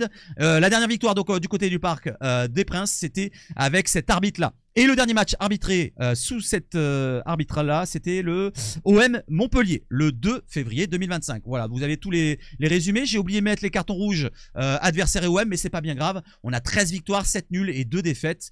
C'est plutôt un bilan positif avec monsieur Brizard. Maintenant, contre Paris, on le sait très bien, hein. Voilà, donc ça peut être compliqué. Qu'est-ce que tu en penses de l'arbitrage en général, sur les OM Paris et en général? Ouais, alors moi, tu vois, ça c'est quand tu veux être ultra optimiste. J'espère qu'un jour, on aura des arbitrages, voilà, on n'aura rien à dire hein, après les matchs. Mais bon, ça, évidemment que ça fera toujours parler, vu que c'est aussi un truc subjectif ou quoi. Par exemple, tu vois, le penalty qui est donné face à vous là, pour le Real lors du dernier match, ça paraît évident pour énormément de personnes, au-delà des Marseillais, qui a pas forcément penalty, alors que c'est vraiment sévère. Pourtant, il est donné. Ouais. Donc, c'est la question d'arbitrage. Perso, j'espère qu'à la fin du match, on parlera du match et seulement du match. Ouais, je suis d'accord avec toi. Moi, j'aime bien ce côté-là aussi de parler que d'abord le sportif et après l'arbitrage, pourquoi pas en second couteau. C'est pour ça que moi, comme je t'ai dit tout à l'heure, j'en ai pas trop parlé finalement de l'arbitrage. J'ai pas dit on s'est fait voler. Moi, je reste dans ce domaine-là. Franchement, tu sais, moi, j'ai aussi envie de comprendre les gens. Hmm. Si tu veux, ma philosophie, c'est le terrain, le jeu, j'aime ça.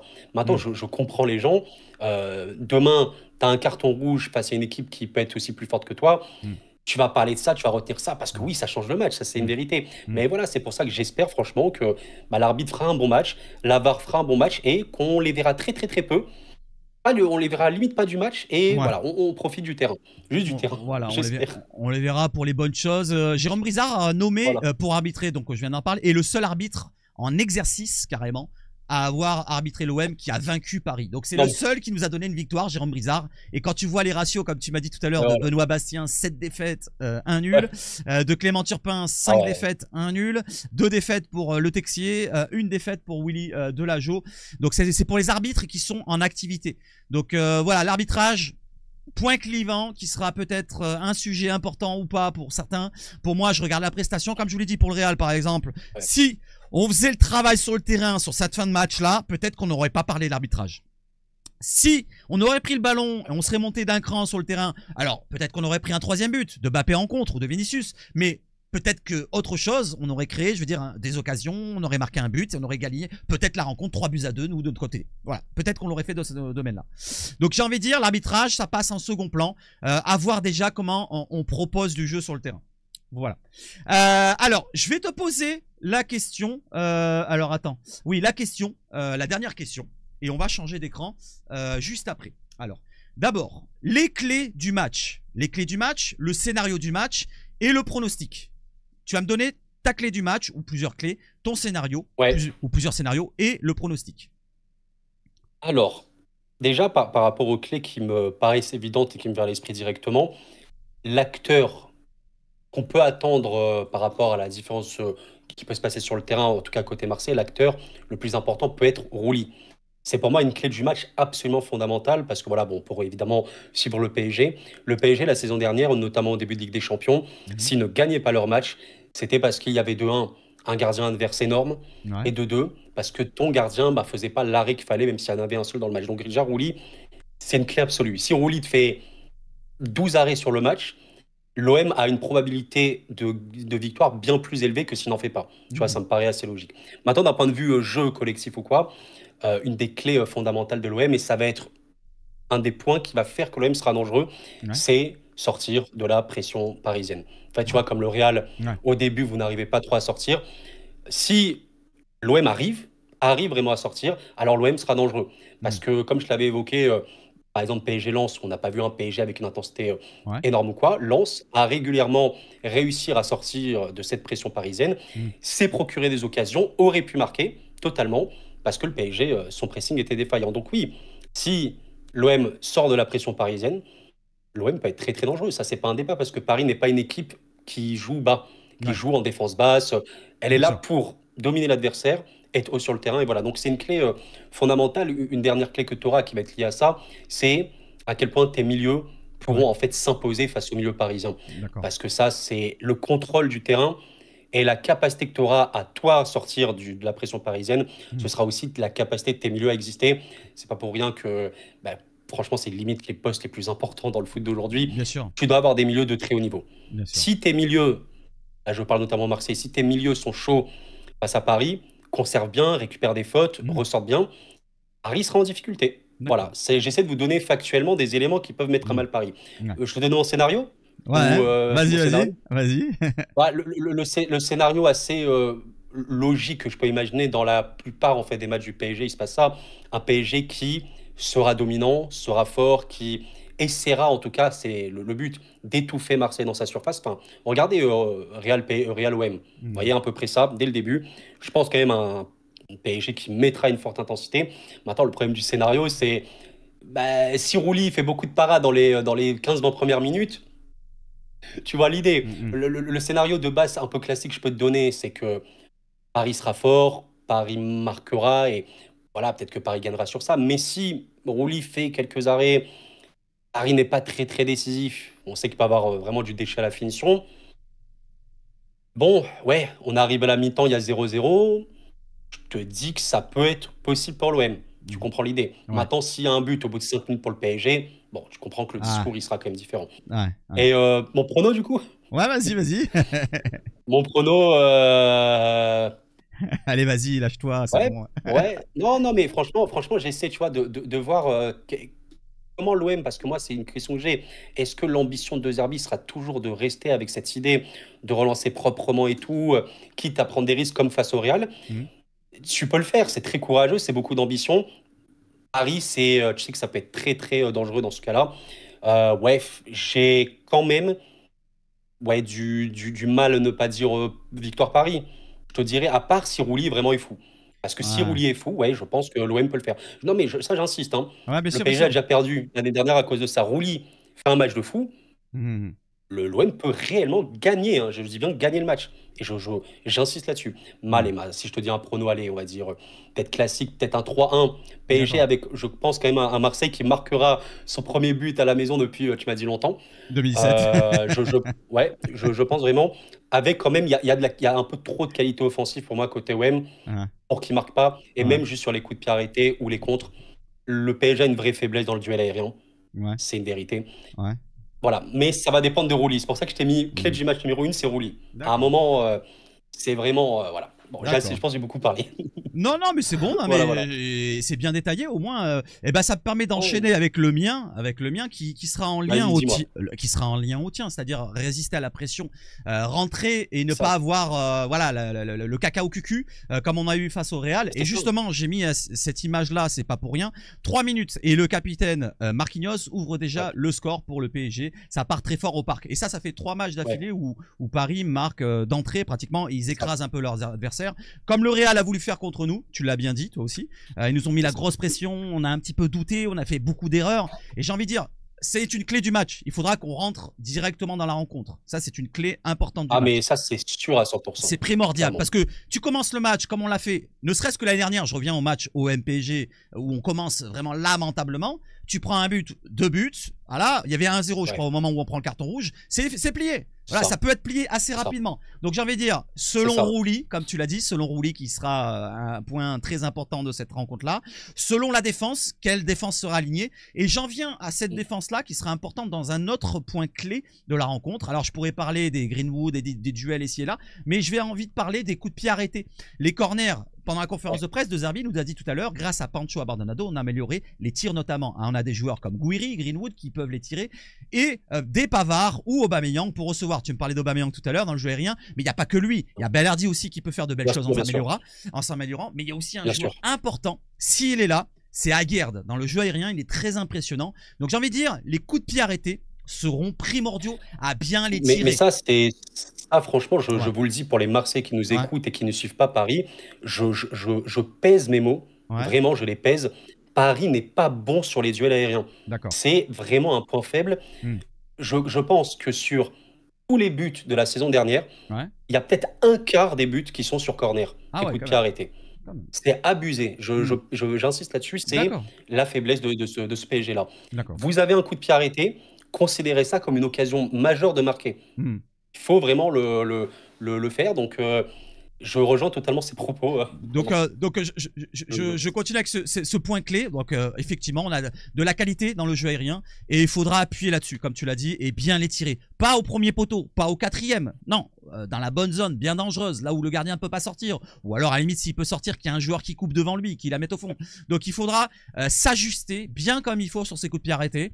Être bien sûr sécurisant derrière, relance propre, prendre des risques. Avoir de l'ambition dans le jeu. Voilà, ça c'est des clés importantes dans la rencontre. Et la bataille du milieu sera très importante. Il faudra accélérer le jeu à bon escient, ne pas l'accélérer à contre-temps. Voilà, il faudra accélérer quand il y aura un joueur devant, pas quand il n'y a personne devant, sinon ça ne sert à rien. Tu vas avancer, il n'y a personne devant. Ah merde, il faut reculer. Donc c'est une perte de Après, temps. tu vois, c'est ça. Voilà, Je donc te dirais, il faut être précis et fluide, voilà, et rapide. Ce que tu beaucoup disais contre le Real, de... justement, Voilà. certains joueurs un peu trop lents, ce que tu disais. Beaucoup de fluidité dans le jeu et voilà, donc efficace aussi. Voilà, faudra pas louper. Voilà, n'est-ce pas mon petit Oba? S'il joue titulaire. Alors, il y a plein d'autres clés qu'on pourrait citer, mais je vais rester sur ça. Maintenant, je vais te parler de mon scénario. Alors, le scénario de la rencontre. Alors, je vais donner 2 scénarios différents, un positif et un négatif. Alors, le négatif, Vas-y. ça serait que on fasse comme contre le Real et qu'on rentre un petit peu les baloches. Ah, on a la crainte de Paris. Ça, c'est positif pour moi, ça. Voilà, ça c'est positif pour toi, négatif pour moi, et qu'on prenne un but assez rapidement. Tu vois que ça se passe mal, on s'emboucane sur le terrain entre nous, ça va pas, on cause peut-être encore un carton rouge encore avec l'arbitrage. Et si là, et ça rejoint un petit peu les prestations précédentes sur les anciens OM PSG. Là, c'est le côté vraiment négatif et on perd la rencontre 3-1, tout ce que tu veux comme score. On s'en fout du score exactement. Mais après, le côté positif, c'est que là, ils m'ont écouté, les joueurs, ils ont écouté le coach. Je pense qu'ils l'écoutent plus que moi. Moi, jamais écouté. Mais ils ont ce courage-là d'entrer. Voilà, ils rentrent dans le match d'entrée. Voilà, et ils répondent présents dans tous les domaines que je viens de citer, dans tous les clés du match. Alors, le scénario, j'ai envie de te dire, le match, bon, on rentre dedans, on a les occasions en premier, on les pousse un petit peu à la faute à eux, aux Parisiens, ce qui n'arrive pas souvent. Voilà, peut-être des erreurs de relance, on a un gros pressing, on met de l'intensité, on fait le gros barrage offensif et on récupère des ballons très hauts. On marque pas de but, voilà, ça reste à 0-0, c'est un match assez équilibré, il n'y a pas beaucoup d'occasions, même si on domine légèrement. Et deuxième mi-temps, à la limite, on prend un but. On prend un but, pourquoi pas, on prend un but, mais on répond présent, on égalise et pourquoi pas on gagne à la fin du match un petit 2-1. Voilà, donc mon pronostic. Avec vraiment, là c'est vraiment l'idée de se dire qu'un OM rentre vraiment dedans dans Paris, voilà, c'est sans ça. complexe. Voilà, un mix de De Zerbi et de Tudor si tu veux. Donc je reviens maintenant sur le pronostic. Alors pronostic, je viens de le dire, négatif, ça serait comme tu l'as dit un 3, un truc comme ça, mais positif, ça serait un bon 2-1. Un bon 2-1, ça serait pas mal. Ouais. Voire un 3-2, hein, pourquoi pas, avec pas mal de buts. Hein. Franchement, tout est possible. Et moi, je pense que les deux équipes marqueront. Franchement, je pense que t'as des arguments dans ton équipe. Bien sûr. T'as des arguments, vraiment. Bien sûr, bien sûr. Alors, 1h20, non mais sans déconner, on a passé extrêmement du temps ensemble, beaucoup de temps ensemble, voilà, donc c'est la fin de ce rendez-vous et je vais remercier mon invité qui va encore parler de lui, voilà, donc Koro Foot, voilà, Koro Foot, voilà, tu peux en parler de ta chaîne, vas-y, n'hésite pas. Tu peux dire Koro Foot. Encore une fois, les gars, voilà, on parle beaucoup de Ligue 1. Bon, si vous êtes Marseille, vous intéressez à l'OM, on parle également de l'OM. On va les suivre en Ligue des Champions cette saison. Et voilà, les compétitions internationales qui arriveront. Et j'essaie de mettre en avant beaucoup l'aspect voilà, partage. On met de l'émotion, authenticité. Bon, et surtout, parler du jeu. C'est aussi ce qui est important pour que vous ayez des éléments de réflexion, de compréhension sur vos équipes, tout simplement. Et voilà, encore merci infiniment, Seb, pour l'invitation. Bah, merci à toi, je passais un super moment et ben on fera ça une autre fois, peut-être à charge de revanche. Si un jour tu as besoin de quelque chose, d'un avis marseillais ou d'autre chose, il n'y a pas de souci, je répondrai présent si je peux. Et je vais te souhaiter de passer une bonne soirée, meilleure que celle de dimanche, parce qu'elle va être épicée pour toi, je l'espère. Oh là là. Et je vais te souhaiter de passer une bonne soirée encore une fois. Merci encore. Voilà, je vais t'enlever du Discord, enfin pas du Discord au complet, mais au moins de ce live là. Et merci encore. Super. Allez, bonne soirée à toi. Avec grand plaisir. Un grand plaisir. Merci Seb. Merci à toi. Alors les amis, j'espère que vous avez passé un bon moment. Koro, je te souhaite de passer une bonne soirée. Merci encore à toi. Voilà, donc le rendez-vous est terminé. Plus d'1h20. Voilà, c'était très long, mais c'était très bon, j'ai envie de dire. Plus c'est long, plus c'est bon. Je vous souhaite de passer tous une excellente soirée. N'hésitez pas à noter l'invité comme d'habitude, noter le live, donner des boosts. Voilà, pour ceux qui ne savent pas ce que c'est avec votre téléphone, vous pouvez switcher sur la zone commentaire en dessous. Vous avez 2 petits points, vous allez à droite et il y a la zone boost. Vous mettez tous vos points de boost sur la vidéo, comme ça elle sera mise en avant. Voilà, n'hésitez pas à me dire si ça vous plaît ce contenu. Si ça vous plaît, on continue. Si ça vous plaît pas, on arrêtera au bout d'un moment. En tout cas, j'ai passé un super moment et je vous souhaite de passer une excellente soirée. On se retrouve peut-être dimanche en avant-match dans l'après-midi parce que je pourrais pas commenter le match et on se retrouvera après pour le débrief en live le lendemain, lundi. Vive le foot chez Sebach Foot et surtout quoi